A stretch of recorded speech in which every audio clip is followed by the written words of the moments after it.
Assalamualaikum. Balik lagi di channel Bidan dan Bi. Hari ini kita akan membahas tentang kehamilan dengan kandungan lemah. Nah, apa itu? Tapi sebelum mulai, yang baru mampir atau yang belum subscribe dulu dong. Klik untuk dukungan kalian pada channel YouTube Bidan dan Bi ini. Makasih banyak. Kalau kalian suka sama video ini, boleh di like. Kalau ada pertanyaan atau kalian mau aku bahas apa di video selanjutnya, boleh komen di bawah. Dan jangan lupa juga untuk diklik tombol loncengnya.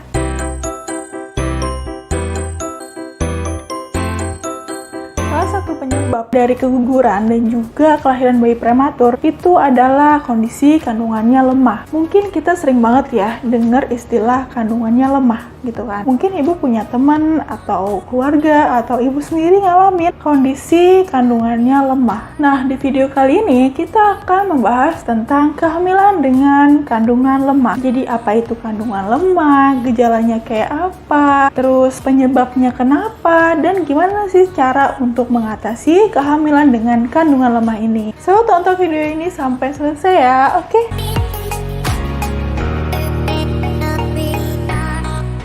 Ada nih ya, ibu hamil yang punya riwayat keguguran berulang. Jadi dulu tuh ibu pernah keguguran gitu kan. Terus kemudian keguguran lagi. Atau punya riwayat melahirkan bayi prematur. Dan itu berulang terus. Kemungkinan kandungan si ibu ini tuh lemah gitu. Jadi kandungan lemah atau secara medis itu inkompetent cervix adalah kondisi di mana kelainan pada mulut rahim. Lebih tepatnya, otot mulut rahim yang mengalami kelainan yang menyebabkan tidak bisa menahan kehamilan lebih lama. Nah, misalnya gini, nih, ini anggap tangan aku ini adalah nih yang bagian sini itu rahim gitu ya. Nah, bayi itu kan berkembang di dalam rahim. Nah, si rahim ini itu ada yang menopang, yaitu otot mulut rahim yang ada di bawah nih, di sini, atau otot cervix gitu loh. Nah, dia ini yang menjaga supaya kehamilan itu bertahan lebih lama gitu loh, sampai nanti waktu lahiran tiba gitu. Normalnya emang pada kondisi lagi hamil itu si mulut rahim ini itu sedikit ada membuka, sedikit memendek bentuknya, dan juga teksturnya sedikit lebih lunak. Cuma pada kondisi kandungannya lemah itu mungkin dia bisa aja membukanya tuh lebih lebar gitu loh dari biasanya, dari normalnya. Jadi dia itu nggak bisa menahan kehamilannya. Akhirnya bayinya ini bisa keluar sewaktu-waktu. Nah, dampaknya bisa terjadi keguguran yang berulang atau mungkin melahirkan bayi prematur yang berulang. Nah, apa sih gejala dari kandungan lemah ini? Pas awal-awal hamil, aku sering ngalamin flek-flek keluar darah sampai beberapa hari, sampai beberapa minggu. Apakah itu termasuk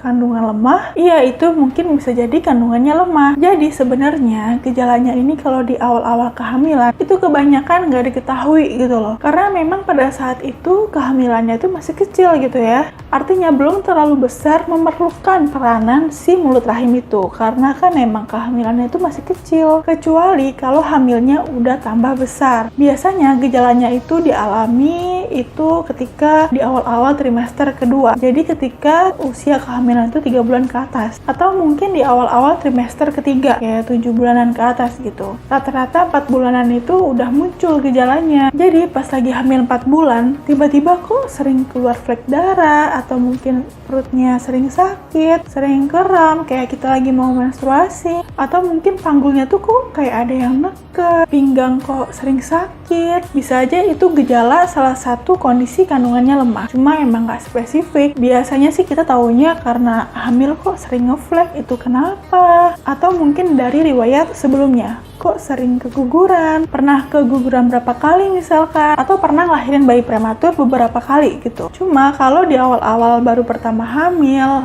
pertama gitu kan, biasanya gejalanya tuh emang nggak begitu spesifik. Biasanya sih yang paling sering tuh adalah flek-flek yang keluar. Nah, penyebab dari kandungan lemah ini itu sebenarnya cukup banyak ya. Nah, yang paling sering adalah yang pertama faktor genetik. Kondisi kelainan mulut rahim ini biasanya ada yang diturunkan. Misalnya punya nenek atau orang tua yang punya riwayat kehamilan dengan kandungan lemah. bisa anaknya mengalami hal serupa gitu loh. Nah, menurut dokter itu kalau yang penyebabnya karena faktor genetik ini itu nggak bisa diapa-apain gitu loh, nggak bisa dicegah karena memang udah bawaan dia kayak gitu. Yang kedua, kurangnya hormon, terutama hormon progesteron yang berperan dalam menjaga kandungan tetap kuat. Nah, kalau misalnya hormon progesteron itu turun pada saat hamil, nah itu akan menyebabkan kandungannya tuh lemah gitu. Ketiga, infeksi pas lagi hamil. Jadi kayak sering keputihan yang berbau gitu. Yang keempat, riwayat operasi mulut rahim atau riwayat dikuret. Jadi mungkin dulu ibu punya riwayat operasi mulut rahim atau dulu ibu pernah keguguran gitu kan, kemudian dikuret. Nah, itu bisa menyebabkan perlukaan jaringan parut yang menyebabkan otot mulut rahim itu jadi lemah sehingga di kehamilan yang berikutnya itu bisa mengalami keguguran atau lahirnya bayi prematur.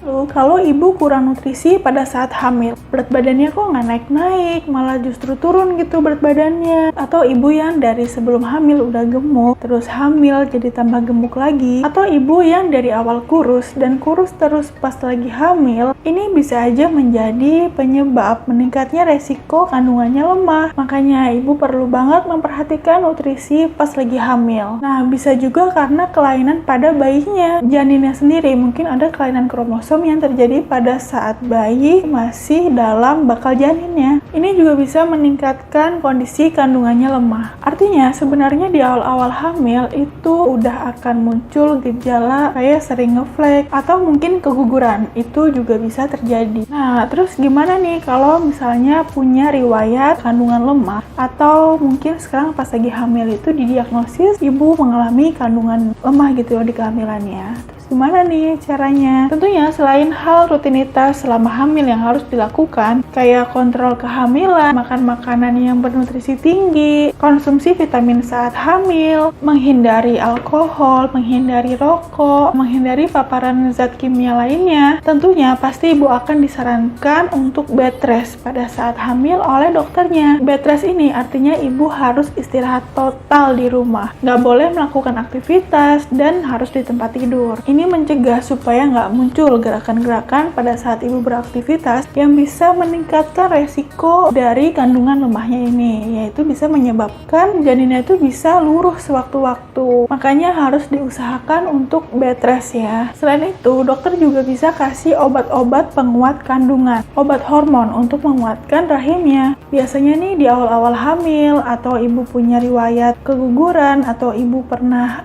lahiran bayi prematur atau selama hamil tuh ibu sering ngeflek dan lain-lain. Ini biasanya dokter bisa kasih obat penguat kandungan. Ini bisa dikonsumsi, aman, dan tentunya ini bagus untuk menjaga kehamilannya, terutama untuk ibu yang punya riwayat kandungannya lemah. Nah, kondisi yang lain bisa dilakukan tindakan prosedur ikat rahim. Mungkin ibu pernah dengar ya, jadi istilahnya tuh mulut rahimnya tuh diikat supaya menjaga mulut rahimnya ini tetap mampu menopang kehamilannya. Nah, ini bisa dilakukan di usia kehamilan 14, 15, atau 16 mingguan. Jadi kayak diikat dengan teknik khusus gitu. Nah, nanti pas usia kehamilannya itu udah masuk 36 minggu atau lebih, itu ikatannya tuh nanti dibuka gitu loh untuk proses melahirkan. Nah, itu tadi adalah kehamilan dengan kandungan lemah. Semoga membantu, semoga bermanfaat ya. Buat kalian yang baru mampir atau yang belum subscribe dulu dong, klik. Kalau kalian dukung aku untuk lebih banyak memberikan edukasi, mengupload video-video tentang kehamilan, persalinan, menyusui, nifas, bayi, anak, dan kesehatan reproduksi. Kalau kalian suka sama video ini, boleh di like. Kalau ada pertanyaan atau kalian mau aku bahas apa di video selanjutnya, boleh komen di bawah. Share ke teman kalian supaya tahu juga info kesehatan ini. Assalamualaikum warahmatullahi wabarakatuh.